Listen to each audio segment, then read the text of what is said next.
Hello and welcome back to Spekd. Today we're going to be looking at Warhammer Conquest issue number 33. $7.99 is a plan, and it's more terrain.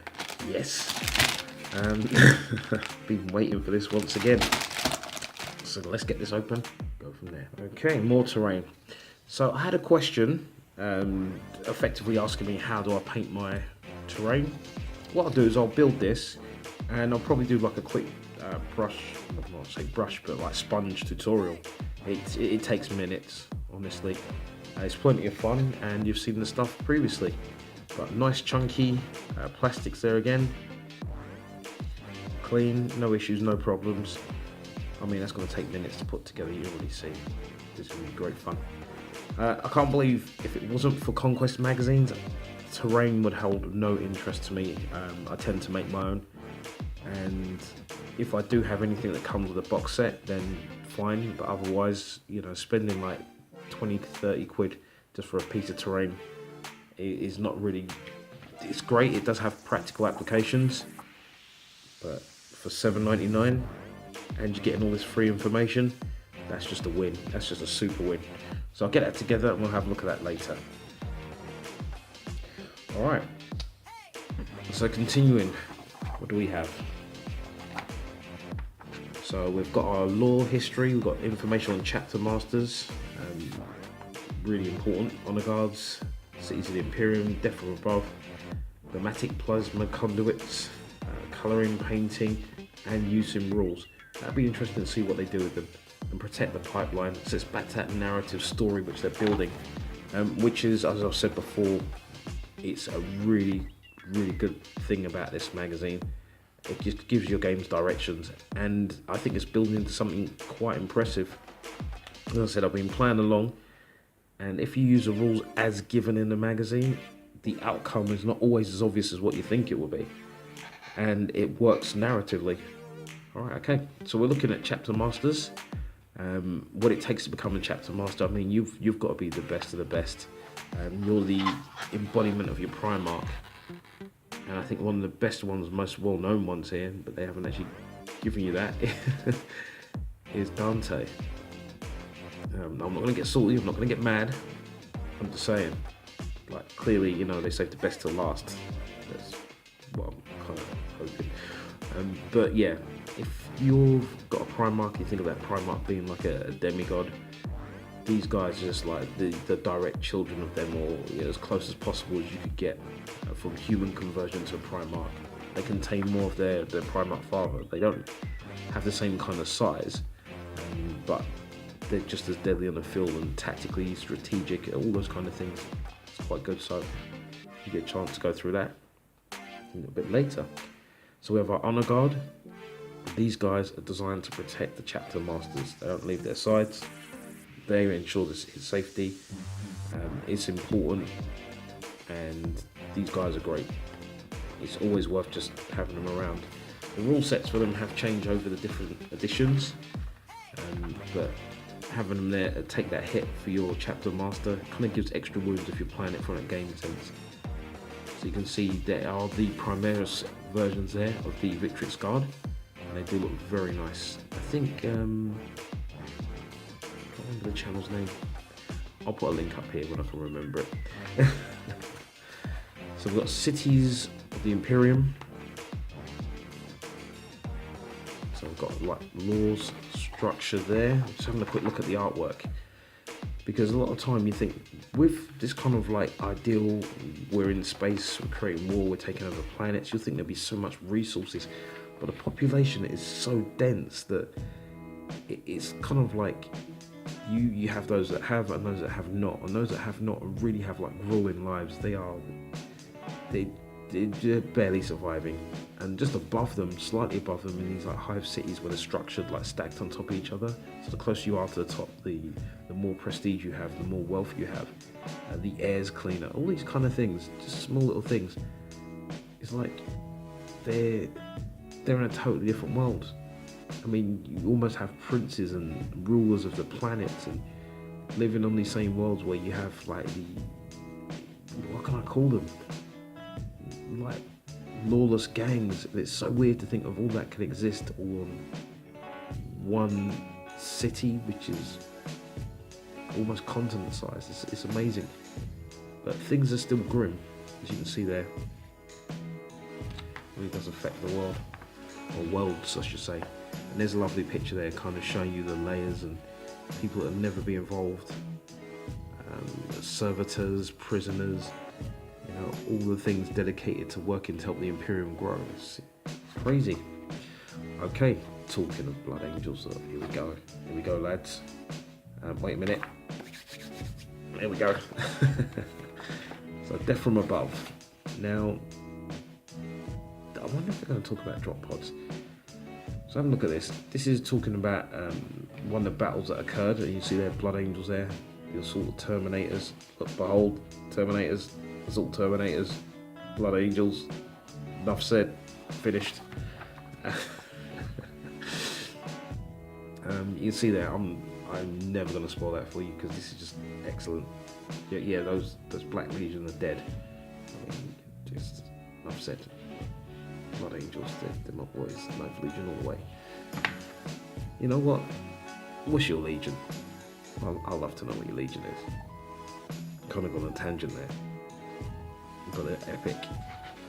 But they wasn't always that way. You know, they were very, very extremely dark and grim. The Wrath of the Emperor. Used to clear out the dregs and the worst. It's amazing. So there's the instructions there for building the conduits. Don't forget your glue. Simple build instructions. I mean, you know, snap fit. I wouldn't glue certain bits together.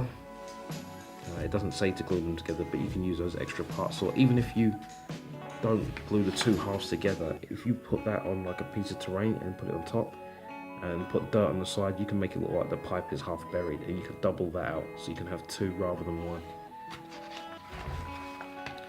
We have the painting for this, simple. They're starting there with all the lead belcher, wide brush. I will be using sponge technique just to paint this up.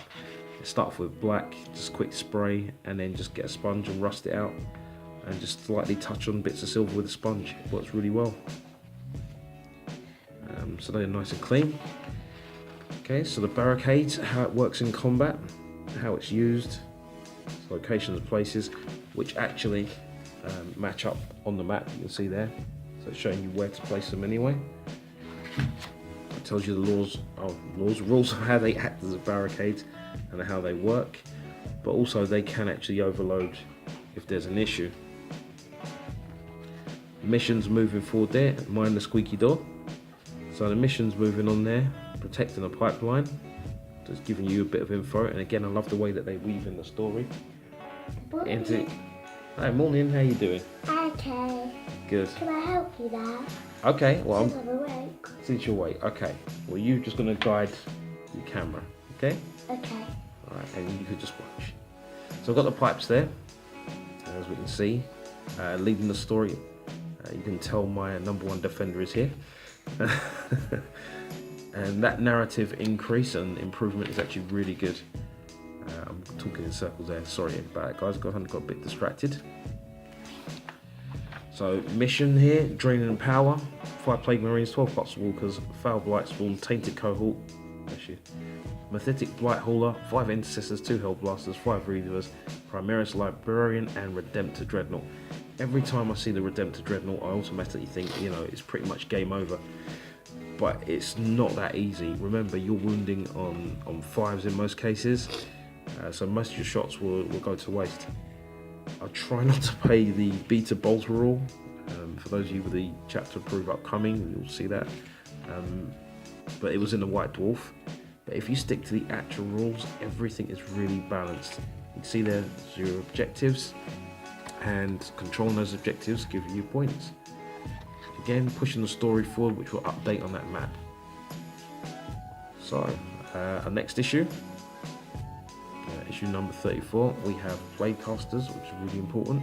So now the Plague Marines are going to start getting people that can cast spells. Sorry, I say spells, use the warp energy. So kind of like the Primaris from issue number 8. We have the Conquest, issue number 35 with the Chaplain.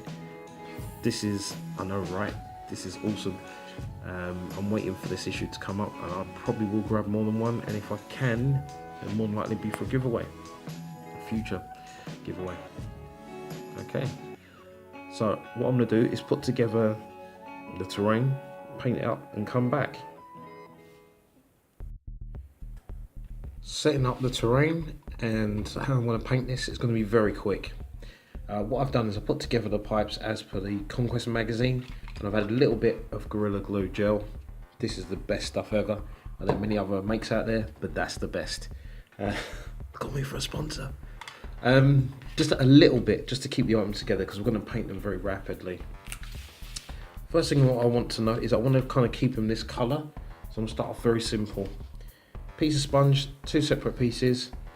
Just pick some holes quick in one of them. Just little holes, you can see there. Take your time, do that. You know, whatever sizes, just make it random. That would do. The other one we're going to keep as is. I'm going to start off with black. Simple, cheap black. Alright, and just start putting it on. Now, I don't want it to cover everything, but I just want to kind of give it like a general look of some sort of darkness is on there, whether it's, you know, like ash or soot or whatever it is through using the device. Don't worry about covering it 100% right now. It's not of interest. You know, that's just it. Really simple. And we'll go from there. Okay, after letting it dry for a little bit, I just move straight onto this orange. And this is the one with the broken sponge.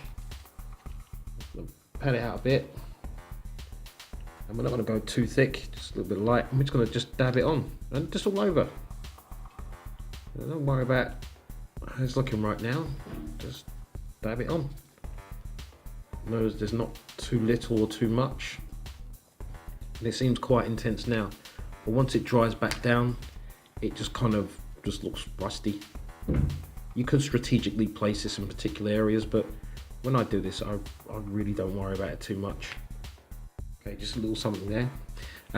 This is the point, if you don't have a brighter silver, you can just use a silver that you've got, the lead belcher, to kind of dry brush. But what I'm going to do is sponge on just a little bit of silver, then dry brush with this guy here, which is my Stormhost silver, just to bring it up a little bit more. I've got the silver, don't need much of this, because a little bit works a lot. There you go. Right, there you can see. Now when we come to dry brush that work even better. Edges, try to touch with the silver. That will just create a better looking effect. And that's it, really. I'll come back with the highlights once I've done this, but this is just going to take a few seconds. Don't have to go hard on this. Just a little bit to bring it through. As you can see there. Simple. Okay, so before I'm going to do the washing, I'm just going to do something real quick here. It's just put some of this hairspray on here. This is my one, not the missus, because I actually bought this, but she can use it if she needs to. That's the deal. You only need a little bit, just spray it on there. And when you're washing, what that do is help to kind of like put on a protective coat. So when you combine these two washes together and add it in, it will go directly into the detailing and grooves. So I'll spray it, let it dry, and then just wash it at the same time. But if you did want to kind of allude that it was a different color previously, this is where you'll get the sponge. You get a little bit of the color that you want, and just sponge it on a little bit. Not everywhere, but just little areas. Next on to the copper pipes, or the vent pipes which have been damaged. I just use either a gold, or this in particular is like a brass scorpion from Games Workshop. Any copper color would do. Next, for dry brushing, I move on to silver. And what I'm trying to focus it on here is the upper areas, or the areas where the light's coming from. And also on the edges, just to bring out the detail. Because we still want to keep the rust, we still want to keep the chip-in damage, and we still want it to come through. So just be gentle, go over it a few times, and you'll start to see the brightness come through and the details really start to pop against the wash that we did earlier. It's really easier on these parts here, and I really enjoy doing these, as you know. But as I said, make sure you come back and just get those edges. Keep moving that brush in the same direction.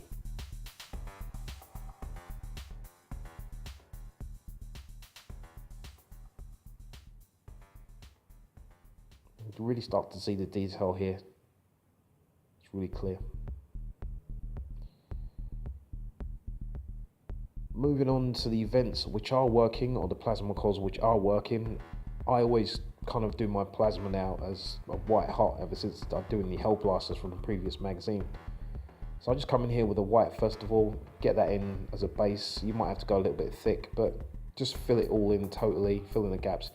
I don't worry too much if it leaks over the edge. If you want to be clean, just make sure you keep clean, and I tend to flick it out anyway. You can see the bristles on the brush there totally worn out, and that's why I'm using this, because it gives it almost like a random effect, still without it splashing too much. And I'll let that dry.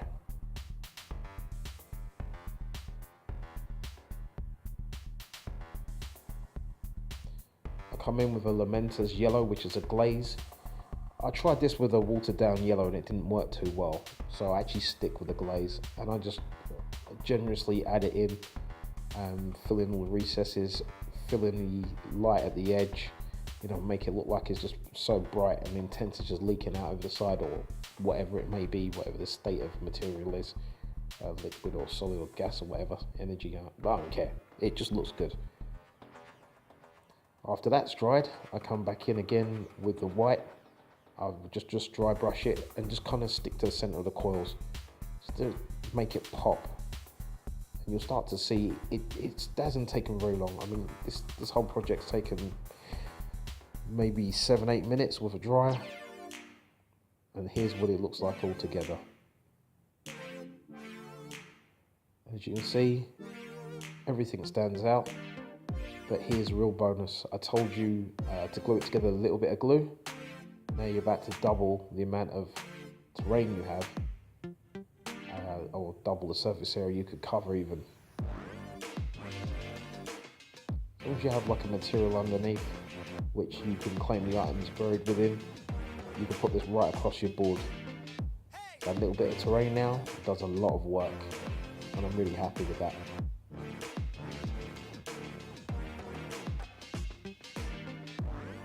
One other thing, make sure you number them. See there, I put a Sharpie marker in there with the number, so I can put them back together. Okay, so that's what it looks like, and it comes together very nicely, I should say. Excuse me, being tongue-tied. But that was quite a good issue, very simple, but it's got a good mission in the end there. Again, I like it. I'm having fun with these, and I strongly suggest you play the missions at the end if you're doing it week by week. You learn that rules. If you're playing it twice a week, you get there. And really, from what the content that you got here, it's almost like having a whole instruction book, and part way of having 2 codexes.